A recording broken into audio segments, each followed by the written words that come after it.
Bien le bonsoir à toutes et à tous. Oui, Binance accepte tout et n'importe quoi.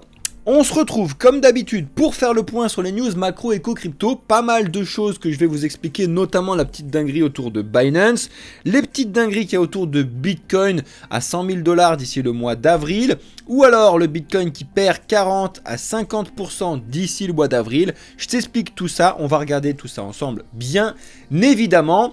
Avant toute chose, merci à tous ceux qui lâchent un like sous la vidéo. Si vous nous découvrez pour la première fois, abonnez-vous et activez la cloche si vous voulez faire de l'investissement, si vous voulez comprendre l'écosystème crypto, le Web3, le trading, l'investissement, comment faire des plans, etc. Vous êtes au meilleur endroit. En tout cas, les amis, et lâchez un petit commentaire. Vous connaissez la petite banane, la petite banane de ceux qui regardent la vidéo en entier. Merci à vous. En attendant, let's go pour la vidéo. Bon, tu l'as compris, forcément, je vous mets du rouge derrière, d'accord? Parce que c'est la logique qui m'explique. Je vous fais le point en fin de vidéo sur la partie marché, donc de ce que tu vois là, un petit peu de partout, et de ce que tu vois sur le côté Bitcoin en 5 minutes. On va regarder tout ça. Reste bien connecté jusqu'à la fin de la vidéo. En attendant, on va regarder les news et ce qui s'est passé un petit peu ces derniers jours. Donc, pas mal de choses de partout parce que il y a eu cette petite news sur XRP et je vous ai sorti que celle-là, mais il y a pas mal de choses sur XRP qui sont en train d'être discutées, notamment au sujet des ETF et notamment parce que on a eu un petit changement mouvement d'une baleine qui a pété un cap de 20 millions de XRP en quelques minutes.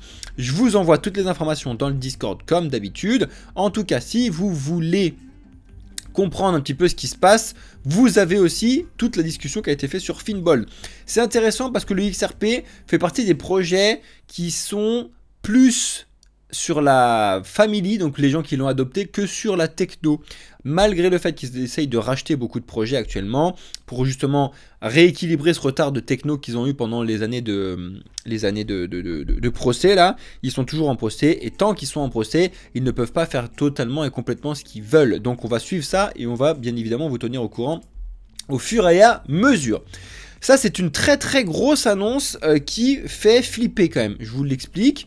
Mais on a Circle, donc ceux qui émettent le token donc, de l'USDC. Vous savez que c'est comme ça que ça fonctionne, c'est-à-dire que toi tu déposes des USD chez eux et eux ils vont émettre des USDC.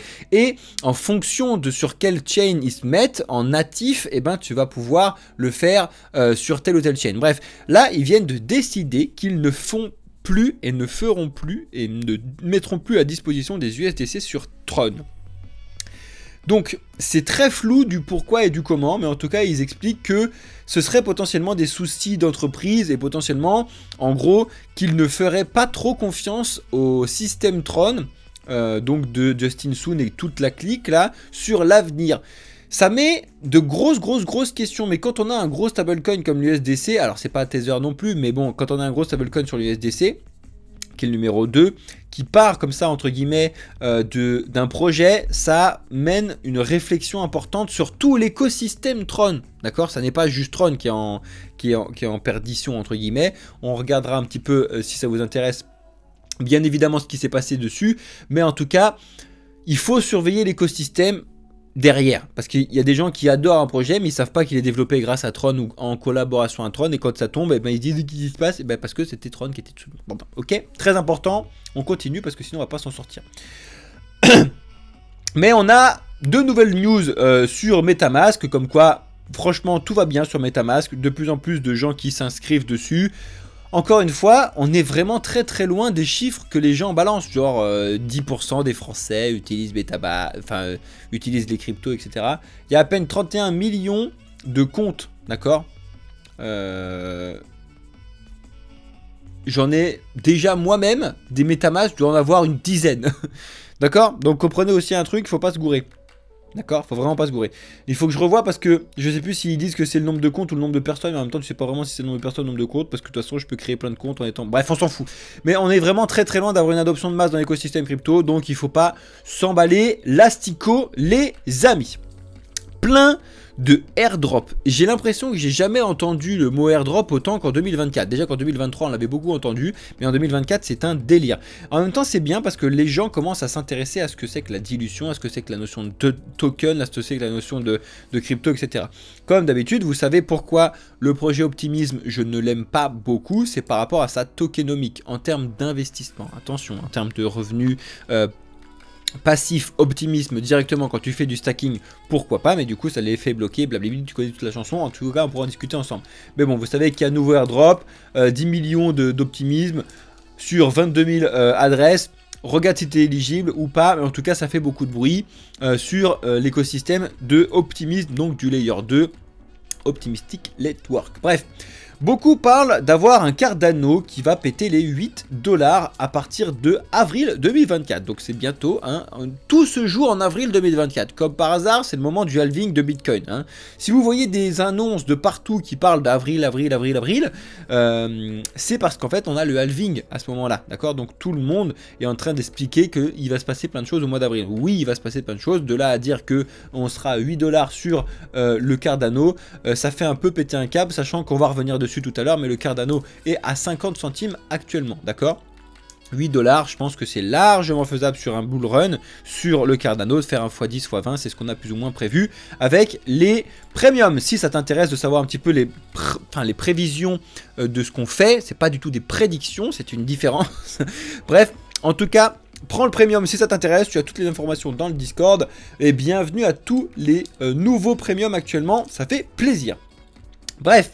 Ensuite, en ce qui concerne le Stellar, donc qui fait partie des projets qui sont aussi très anciens, avec donc son token, ils sont enfin sortis le protocole 20 qu'on attend depuis un certain temps, et du coup ça y est, la construction de smart contract est disponible sur le mainnet, donc ça fait beaucoup de bruit sur ce gros projet, donc du XLM. Franchement, allez regarder le projet, au moins savoir pourquoi il est intéressant, pourquoi ils ont mis en place du coup le système de smart contract, qu'est-ce que ça va changer à l'avenir, ça va permettre quoi, du coup la construction de projets dessus, etc. Donc ça peut faire du bruit, ou alors ça peut être un gros flop si ça fonctionne pas, sachant qu'ils avaient eu un problème, il me semble, c'est pour ça qu'ils l'ont décalé, parce qu'ils avaient eu un problème de développement en janvier, ils ont changé ça, ils l'ont mis à jour, donc ça fonctionne très très bien, mais bon, affaire à suivre. Ça veut... Les problèmes, ne vous inquiétez pas, Solana a jamais eu autant de problèmes qu'à ses débuts, et puis tout le monde est dessus, hein, donc il faut faire attention. En tout cas, c'est ce qui a été publié hier. On a des gros analystes qui prévoient donc forcément que Ethereum, d'ici quelques jours, mois, potentiellement jusqu'au mois d'avril, Ethereum puisse exploser aux 4500 $, d'accord? Donc, je vous montre un petit peu les news qu'il y a un peu de partout pour que vous puissiez après regarder surtout les analyses qui sont faites dessus, que vous puissiez vous faire votre propre avis, et ensuite nous on va regarder ça ensemble en fin de vidéo, donc restez bien à la fin de la vidéo comme d'habitude, d'accord? Plein de choses qui sont discutées avec des prédictions dans tous les coins, dans tous les sens. L'utilisation de ces informations, vous devez faire en regardant ce que ça peut vous apporter vous en termes de connaissances, et vous allez comprendre pourquoi ils ont dit plus ou moins telle ou telle chose, pourquoi je vous dis plus ou moins telle ou telle chose, et après vous allez vous faire votre propre avis. C'est ça qui est très très important. En attendant, si vous voulez nous suivre, bien évidemment, abonnez-vous et likez la vidéo si ce n'est pas déjà fait.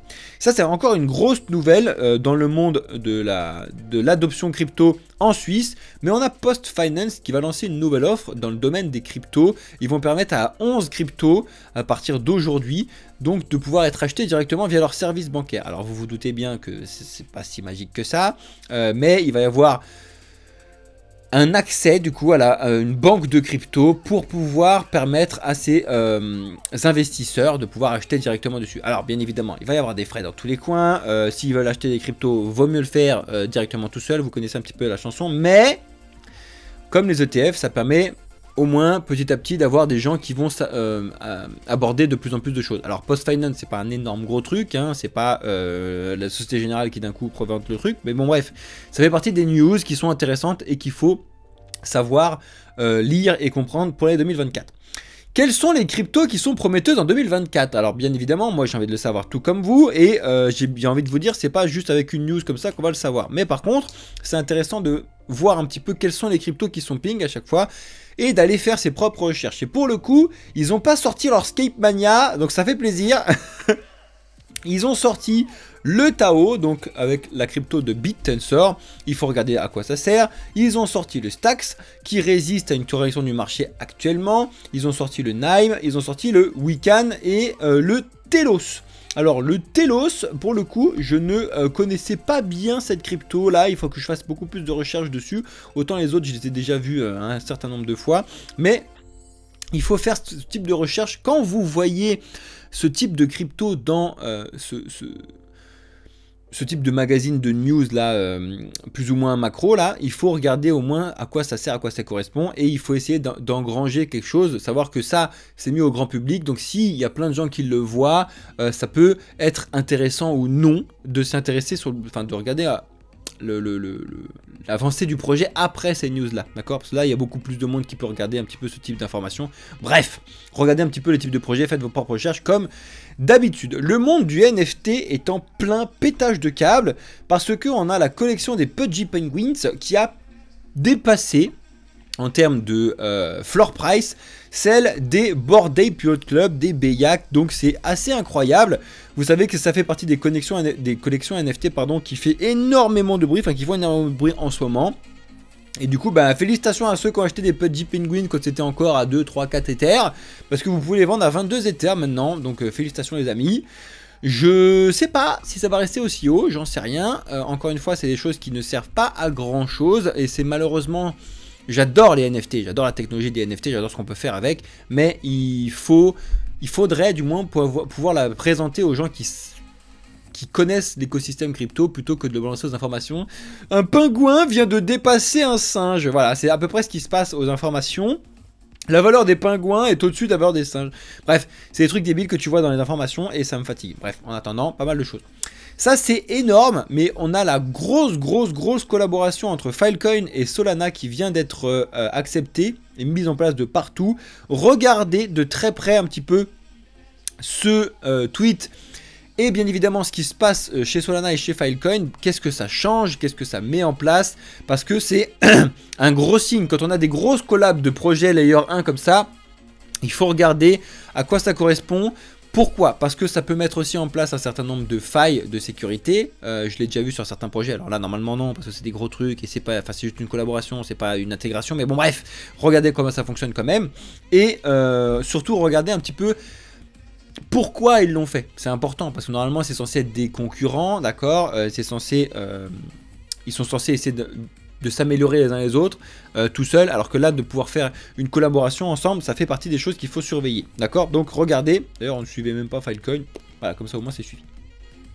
En ce moment, vous avez vu un regain à fond des projets sur l'intelligence artificielle et notamment le WorldCoin qui a pété un câble. Donc pourquoi il a pété un câble? Je vous laisse lire ces articles sur sur Cryptost, j'y arrivé. Très intéressant d'essayer de comprendre pourquoi ça a vraiment pété ce câble là. Sachant que le WorldCoin est un projet extrêmement controversé, d'accord, mais il faut quand même s'y intéresser parce que ça mêle un peu l'intelligence artificielle, ça mêle les notions d'identité libérée, etc., délivrée, machin, bref, je trouve ça intéressant, mais il faut faire attention, il faut pas non plus prendre pour argent d'un coup, là, tu vois, ce truc, bim, il y en a plein qui disent le WorldCoin, ce sera 100 balles, blablabla. Bref, faites attention, en attendant... Là, il a pété un câble comme beaucoup de projets d'intelligence artificielle, render, Akash, etc. ces derniers jours. Donc, vérifiez pourquoi. Très certainement une vague, pas réellement de développement technologique derrière. Donc, attention à ce qui se passe. On a Robert Kiyosaki, donc qui pète un câble en ce moment. Donc, pour ceux qui ne connaissent pas un peu Robert Kiyosaki, donc c'est l'auteur du livre Père riche, Père pauvre. C'est un gros investisseur, c'est le gars le plus endetté du monde. C'est un gars avec plus de 2,5 millions d'abonnés sur X. Bref, très suivi. Il avait été très suivi par rapport à ces X qu'il avait posté en juin 2023, donc il y a un peu plus de 6 mois maintenant. Et là, il vient d'expliquer que du coup, Bitcoin sera à 100 000 $ d'ici juin 2024. Donc il n'a pas dit avril, lui, il s'est laissé un petit peu de marge. Mais bon, selon lui, juin 2024, Bitcoin sera déjà à 100 000. On va bien évidemment voir ce qui se passe. Mais vous avez compris, normalement, par rapport à ce que je vous dis là, que les news ont complètement changé depuis quelques semaines, c'est-à-dire que tout le monde est en train de dire ça y est, Bitcoin à 60 000, ça y est, Bitcoin à 80 000, ça y est, ATH, ça y est, 100 000, ça y est. Il n'y a quasiment plus rien qui nous indique la news que je vais vous montrer juste après, qui sont un peu comme moi, un peu les pieds sur terre.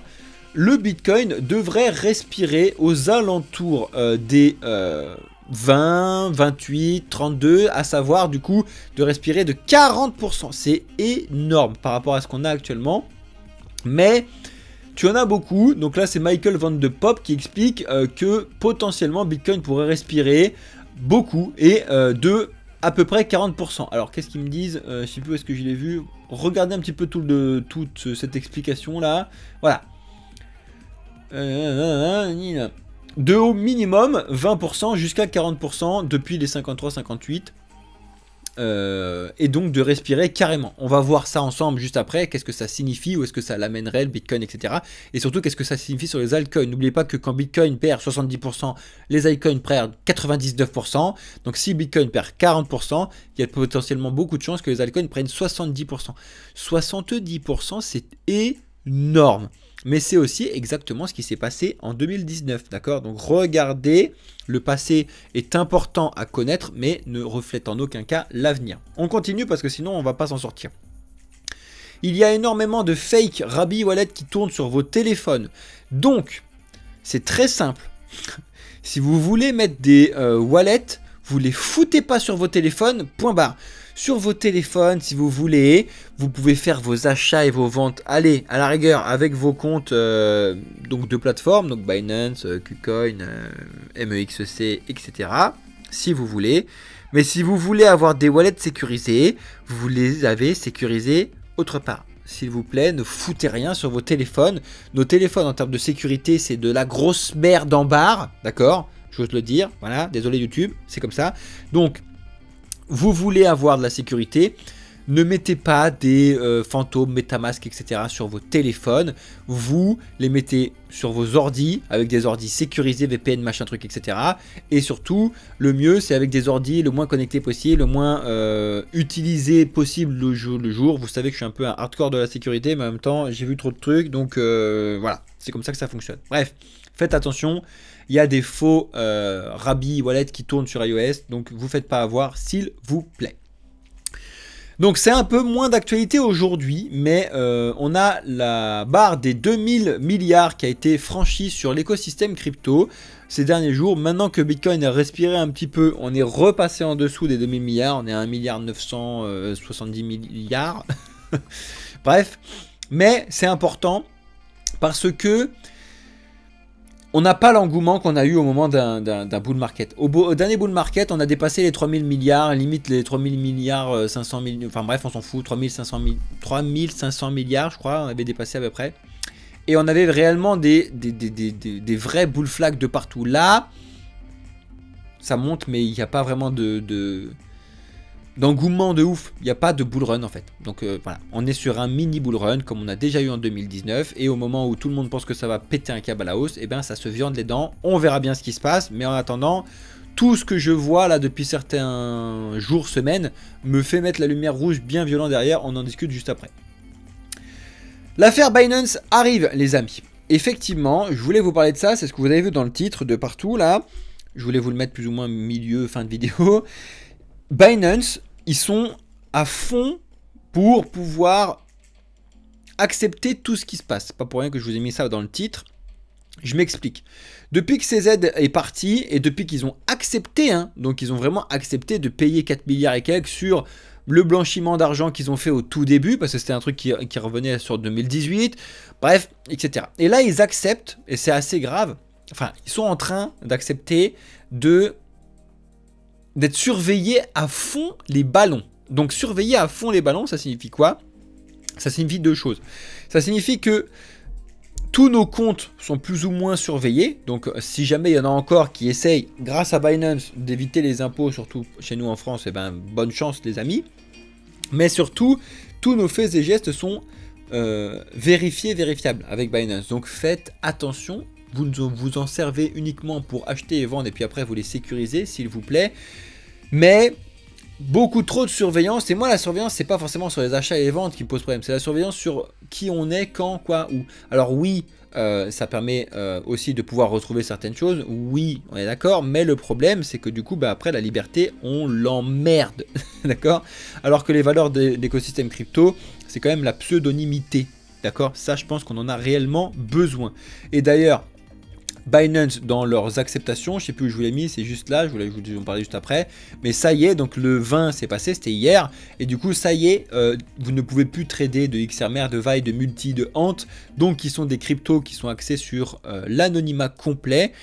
Voilà, vraiment Binance en train d'accepter absolument tout de la réglementation et surtout de la réglementation américaine, mais vraiment là ce qui est assez grave je trouve, c'est qu'ils essayent de pouvoir surveiller la plateforme pendant au moins 5 ans. Quand on vous dit surveiller, c'est vraiment surveiller. Et le problème, c'est que du coup, ben, trop de centralisation tue la centralisation. D'accord?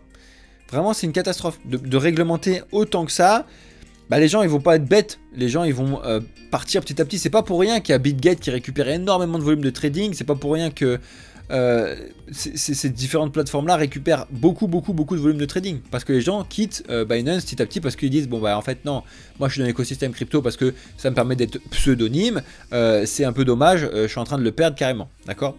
Encore une fois, avantage, inconvénient, dites-moi un peu votre avis que vous avez sur Binance, qu'ils acceptent tout hein, de la part des régulateurs, mais dites-moi votre avis en commentaire, c'est assez important. Moi je trouve ça assez grave, on le voit bien actuellement avec la surveillance, on le voit bien avec le délisting des projets, on le voit bien avec enlever des paires de trading, ils veulent enlever le x100 sur le futur. Bon, nous déjà on n'a même plus de futur, de toute façon comme ça au moins ça c'est fait. Mais bon bref, vraiment pas beau, pas bon, ok. En ce qui concerne la Corée du Sud, ils ont aussi promu, eux c'est l'inverse. Eux ils se disent go on enlève l'imposition encore des actifs virtuels pendant 2 années supplémentaires, c'est un projet, on va voir si ça continue mais c'est assez drôle.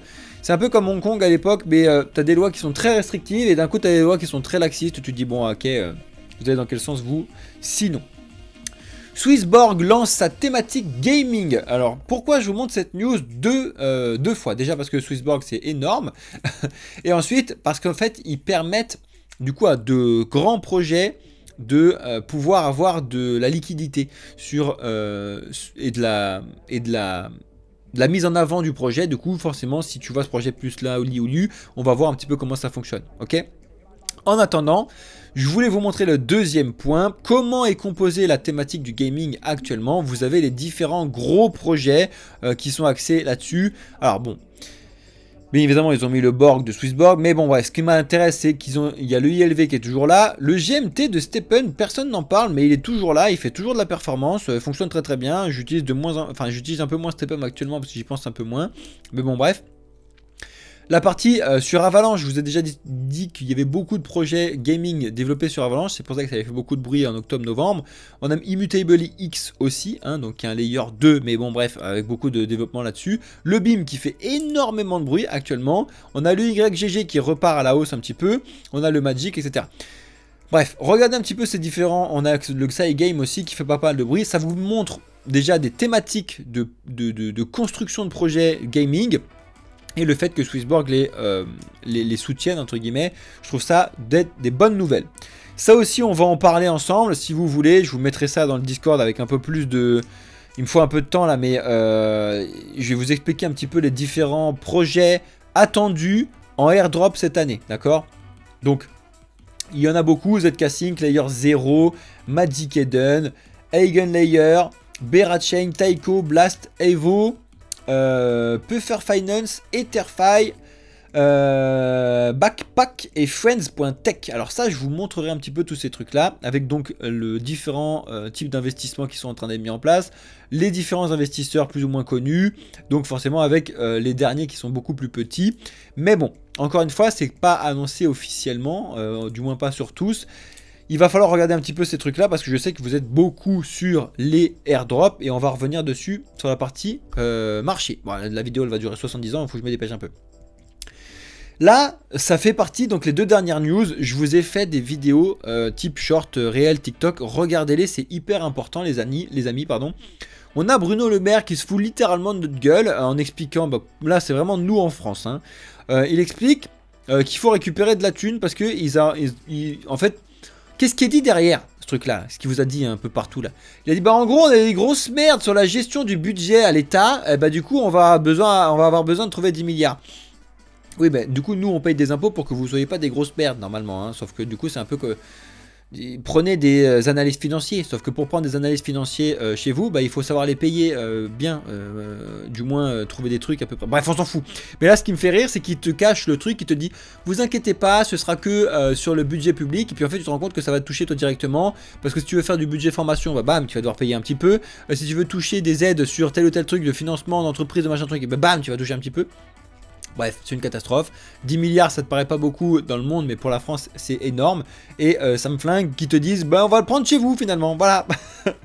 Bref, et la deuxième chose que je voulais vous faire, et vous rappeler, et que je vous ai expliqué sur des petites vidéos, c'est qu'on s'est encore fait marcher dessus, enfin vous, hein, parce que moi ça fait longtemps que je suis sorti de ce truc là.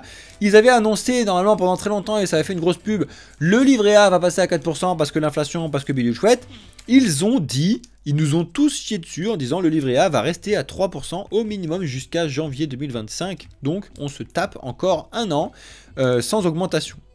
Quand je vous dis que le livret A c'est la plus grosse arnaque jamais faite par le gouvernement, c'est pas une blague, c'est une grosse arnaque. C'est-à-dire que là, ils se sont rendus compte, je vous l'ai dit très simple, hein, ils se sont rendus compte que finalement l'inflation, elle était moins en train de monter, et du coup, comme ils veulent absolument te ponctionner tout ton argent, et que tu perdes réellement de l'argent, et que tu y crois toujours encore, et ben, ils se sont dit, bah non, on va pas les mettre, ils se sont dit pendant longtemps, on va vous les mettre à 4%, il y en a plein qui ont pris du livret A, il y en a plein qui ont pris du livret A, alors que finalement, et ben, ton livret A, c'est de la merde en barre, tu perds de l'argent tous les ans à cause de cette inflation, et je vois encore trop de gens qui me disent, ouais, mais regarde, le livret A était à 0,5%, du coup, je touchais quasiment rien, maintenant il est à 3%, c'est génial. Non, tu perds de l'argent, c'est pas génial, formez-vous, éduquez-vous, s'il vous plaît. Bref, je vous ai fait des vidéos.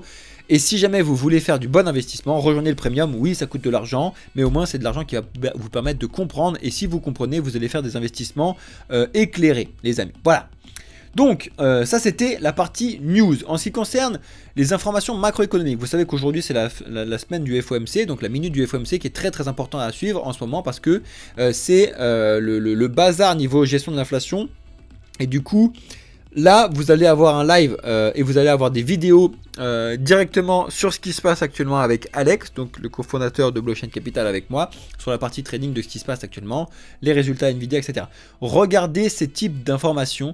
Pourquoi? Parce qu'encore une fois, si vous vous intéressez à la macroéconomie, vous allez encore une fois pouvoir faire des investissements bien plus éclairés à l'avenir.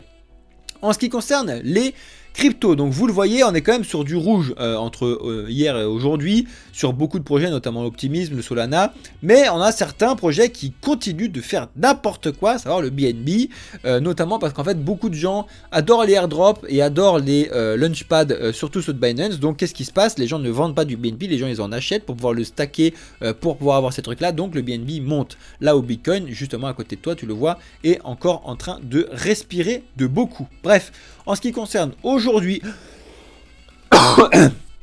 pardon, on a encore beaucoup de rouge de partout, notamment certains projets qui étaient bien remontés ces derniers jours. Je pensais au RON, je pense au SEI qui respire, le BIM aussi qui avait beaucoup monté ces derniers temps là.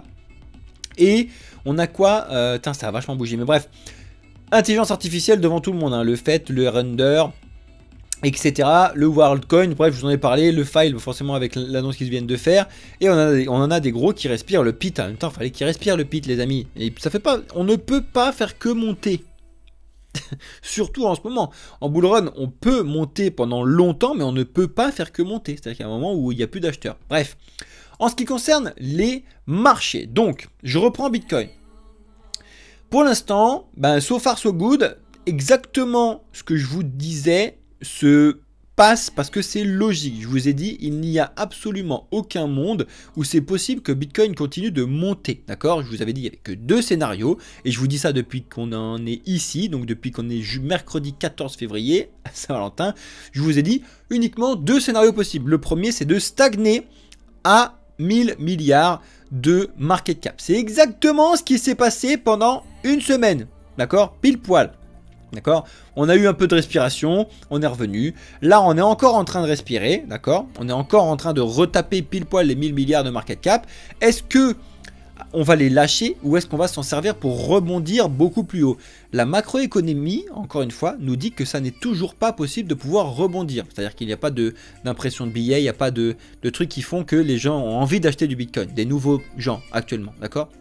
Donc, où on regagne un petit peu ce qui se passe et on retourne sur les 51 000, 52 000 et on reste dessus pendant encore X temps jusqu'à ce qu'il y ait une décision qui soit prise, ou alors c'était le plus haut du moment du mini bull run et à partir de maintenant ça dégage, d'accord? Donc on verra et on suivra ça sur les prochains jours ensemble. En tout cas il va falloir suivre déjà la clôture daily d'aujourd'hui et surtout ce qui va se passer ce soir, parce que là vu la chute qu'on a eue, si on n'a pas un rebond plus ou moins dans les heures qui suivent, ça va être compliqué de pouvoir le confirmer, et si on passe en dessous des 50 000 ça dégage, d'accord? Ensuite Ethereum face à Bitcoin, qui bien évidemment ces derniers jours, tu l'as vu, avait vachement regagné de place face à Bitcoin. On est encore très loin d'avoir un truc très sérieux, d'accord? Mais on avait Ether qui est donc allé taper les 3000 $. Il s'est dit tiens, bah, je suis allé taper 3000 $, maintenant bah, je respire. C'est exactement ce qui se passe. En attendant, on va suivre de très près. Potentiellement, on a eu un rebond tout à l'heure aux alentours des 2800. Si jamais il veut rebondir, c'est maintenant, sinon il s'écrase, d'accord? On va voir un petit peu ce qui va se passer par la suite. En tout cas, ADA respire complètement, d'accord, suite à la belle montée qu'on a eue ces derniers temps. On a le Matic qui respire grave là ces dernières heures, d'accord, par rapport à avoir touché les 1 $ psychologiques. Atom, après avoir pété les 10 $ et rebondir du coup sur les 10,6, on est de retour sur les 9,7. On va voir ce qui se passe dessus. Est-ce qu'on va rebondir, est-ce qu'on va s'écraser ou est-ce qu'on va le casser à la baisse? En ce qui concerne le DOT, il n'est toujours pas encore allé voir les 6,9, mais je pense que c'est quelque chose de logique. L'Avax, pareil. Sauf que lui, il est passé en dessous des 36,5, donc court terme, comme ses deux petits frères. Pour l'instant, en dessous, ça n'est pas très bon signe, tout ça. Le XRP respire, d'accord, même si on a eu beaucoup de mouvements un petit peu bizarres. Et on a le BNB qui, lui, fait l'inverse de tout le monde. C'est-à-dire que lui, il s'est dit, mais j'en ai rien à foutre de votre truc, moi, je monte. Le BNB ne s'arrête pas, d'accord? Affaire à suivre sur cette partie-là. En ce qui concerne ce que je vous expliquais sur la logique des airdrop, et on va finir là-dessus parce que sinon la vidéo fait 2 heures. Le Jupiter fait exactement ce qu'il devait faire en termes de logique, c'est-à-dire qu'en termes de prix, on s'en fout, c'est la market cap qui est importante. La market cap était beaucoup trop surévaluée par rapport au projet, même si c'est un projet que je trouve excellent et qui sera excellent à l'avenir. Il a besoin de respirer au minimum entre 30 et 40 centimes, pas par rapport au prix, parce qu'on n'a pas de truc, mais par rapport à la market cap logique en fonction du développement du projet. Donc on verra, pour l'instant ça se dirige clairement vers ce point-là. Ça peut être bien pire que ça, d'accord? J'ai déjà bien vu des projets qui perdent au moins du 70%. Donc 70%, ça la ramènera à 15-20 centimes. C'est pas du tout impossible, les amis, d'accord? Ensuite, on a bien évidemment le fameux STRK qui a pété un câble au moment du listing et qui s'est écrasé complet. C'est-à-dire qu'il y en a eu qui l'ont pu le toucher à 6, 7, 8. Désolé à ceux qui l'ont acheté à 6, 7, 8 parce que là on est à 1, 8, d'accord? Ça fait extrêmement mal. Encore une fois, c'est un projet qui est excellent. Excellent. La technologie, vraiment axée sur le zero knowledge. Voilà, même si c'est un validium, on s'en fout. Bref, des technologies de layer 2 qui vont permettre d'apporter de la scalabilité, d'apporter une nouvelle technologie. C'est un projet qui est excellent. Mais tu ne peux pas arriver avec un FDMC, donc une market cap complètement diluée de 22 milliards de dollars dès le début. Là actuellement ça n'est pas possible, donc il faut avoir un prix qui redescend parce que voilà. Et en plus ils se sont tués tout seuls dans l'œuf, c'est à dire qu'ils ont fait une deuxième annonce. Oui on a vu le bordel, il y en a qui étaient lésés sur le airdrop, donc on va vous faire encore plus de airdrop. Encore plus de airdrop, c'est encore plus de puissance de vente. Donc forcément, ils se sont un peu marchés dessus tout seuls. Mais je pense que c'est un projet qui est excellent. Écoutez-moi bien, excellent. Mais je pense qu'une respiration est aussi nécessaire. Et c'est pareil, tu perds un 70% dessus, ça l'amène à 50 centimes. C'est pas impossible du tout qu'on voit le STRK descendre à 50 centimes. Voilà, c'est pas impossible. Par contre, en ce qui concerne le Dimension, qui s'en est très bien sorti du moment du listing, encore une fois, je vais vous faire une vidéo qui va vous expliquer un petit peu pourquoi le Dimension s'en sort mieux que les autres. On verra bien ce qui se passe, mais en attendant, je continue de penser que le Dimension est surcoté par rapport à son projet. Encore une fois, je vous prends pas ces exemples-là pour rien, c'est parce que c'est des projets que je trouve excellents. Excellents pas parce que c'est le nom et le truc, excellent parce que la technologie qu'ils amènent est intéressante. C'est-à-dire qu'ils ne sont pas juste là pour surfer sur un truc, ils ont répondu à certaines choses, ils font du développement depuis longtemps et quand ils se lancent, ça fonctionne réellement, c'est des vrais bons trucs, mais surcoté quand même, d'accord? Donc je pense qu'il faut respirer. Pareil, Une respiration de 70%, ça l'amènerait où? Ça l'amènerait aux alentours des 2 balles. C'est pas impossible. On verra bien ce qui se passe, mais c'est pas impossible. Je vous dis pas que c'est faisable, je vous dis pas que je suis un permabère comme certains aiment bien me dire, mais actuellement, la macroéconomie n'est pas au vert. Je vous le répète avant qu'on finisse, dès qu'il y aura des signes macroéconomiques de vert, de regain, d'adoption, et on va le faire, je serai le premier à vous foutre le vert à fond. Et ça va arriver. Et ça va arriver même en 2024. Je vais vous mettre du vert pendant des journées et des journées derrière moi, d'accord? Donc vous inquiétez pas, je suis très pro crypto, très pro de ce qui va se passer. Je suis pas en train de vous foutre du rouge juste parce que je vais essayer de racheter plus bas. Non, c'est pas moi qui m'occupe de la partie trading chez Blockchain Capital, c'est Alex, donc je m'en fous, j'ai aucun intérêt à faire ça. Je vous dis ce qui est logique par rapport à ce qui se passe en termes de macroéconomie, d'économie, d'analyse fondamentale, technique. Donc c'est normal pour l'instant. Ensuite, après quand il y a du pétage de câble, ça s'appelle des choses illogiques. Mais bon bref, encore une fois, l'illogique est logique sur certains trucs. Regardez un petit peu ce qui s'est passé en 2019. Pour le coup, on est exactement, et je vous fais une petite piqûre de rappel, on est exactement sur le même scénario que 2019, même si c'était un poil plus long. Je veux vous rappeler une chose, c'est que si tu regardes la baisse de 2019, on voit qu'on a perdu entre 30 et 34%, d'accord, sur le plus haut du bull run qu'on a ici, d'accord. Ici, on a eu un mini bull run en 2019 et c'était là à ce moment-là, d'accord. À ce moment-là, quand on était là et qu'on est revenu à 12-13 000, tout le monde était en train de dire mais c'est bon, la TH des 20 000, on va les péter. Eh ben non, d'accord. Qu'est-ce qui s'est passé? Alors oui, certes, on a eu le Covid qui a tout fait péter 70%. Je pense pas que ça arrivera de nouveau, mais un Bitcoin qui perd les 40%, c'est ce qui s'est passé en moyenne sur beaucoup de temps, d'accord. On verra bien ce qui se passe. En attendant, si tu prends la TH qu'on a eu ici et si tu prends le moment qu'on a eu le plus haut ici, on est aux alentours des 25%. Et là, je l'ai mal foutu. Si tu prends la TH et le truc qu'on a à peu près ici, on est aux alentours des 25%. D'accord? Donc c'est plus ou moins dans la logique de ce qu'on a eu en 2019. D'accord? Je vous dis pas que c'est faisable, c'est pour ça que moi, pour le coup, j'étais persuadé qu'on était plutôt sur ce point-là, aux alentours des 30%. Justement, tout le monde a expliqué qu'on continuait de monter. Là, je vois pas pourquoi ça continuerait de monter actuellement. Il n'y a pas de catalyseurs qui font que c'est possible. Donc, c'est vraiment pas impossible qu'on puisse avoir un moins 30, moins 40% sur Bitcoin. Et ça nous amène où? Ça nous amène au minimum, c'est ce que je vous disais, sur les 26-27 000 $. Ensuite, si jamais on fait un pétage de câble de 70%, c'est ce que je vous dis que c'est pas impossible. Enfin, les 15 000 $, ça serait un peu étonnant quand même. Mais moi, les 22 que je vous dis depuis très longtemps, ça fait 58% par rapport à la baisse du plus haut. Alors pas de maintenant, hein, de maintenant, on a déjà bien rebaissé un petit peu, ça nous fait quoi? 22, ça nous fait quoi? Ça fait 55. On verra bien ce qui se passe, mais ça ferait énormément mal. Hein. Par contre, ça arrivera pas en une journée, ça va prendre du temps, les amis, d'accord? Si ça arrive en une journée, ce serait une catastrophe. Après, on a déjà vu des journées vraiment catastrophiques et chaotiques. Là, on est en daily. Je peux vous montrer des journées catastrophiques. Je crois que celle-là, c'était un truc assez énorme déjà. Mais quand tu pars du moment du jour et que dans la journée même, tu as pris un 21%, après tu clôtures à 8%, c'est énorme. Je crois que c'est même pas le pire.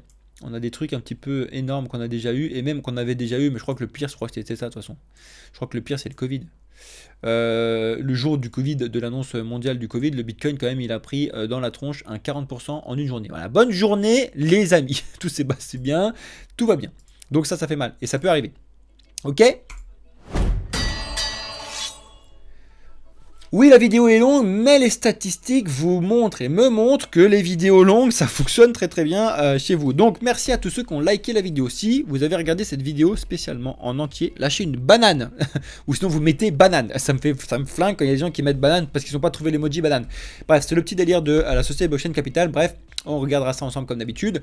Rejoignez bien évidemment le Discord, rejoignez-nous sur les différents réseaux et regardez nos petites vidéos aussi. Je pense que ça peut vous éduquer beaucoup et vous apprendre pas mal de choses. En attendant, ceux qui sont intéressés par faire appel à nos services, venez sur le Discord et regardez un petit peu ce qu'on vous propose en termes de cours personnalisés et surtout en termes de premium. Il y en a beaucoup, de plus en plus, qui s'intéressent au premium, qui posent des questions, et une fois qu'ils sont dedans, ils se disent en fait, mais c'est génial le premium. Oui, c'est génial le premium. On n'arrive juste pas à le vendre parce qu'on n'avait pas vendeur, mais quand vous arrivez dedans, en fait, mais c'est un truc de ouf. Oui, c'est un truc de ouf. Voilà les amis, je vous souhaite à toutes et à tous une excellente journée, soirée ou nuit. C'était Cryptéo pour la société Blockchain Capital. Je vous laisse là pour ceux qui sont sur YouTube.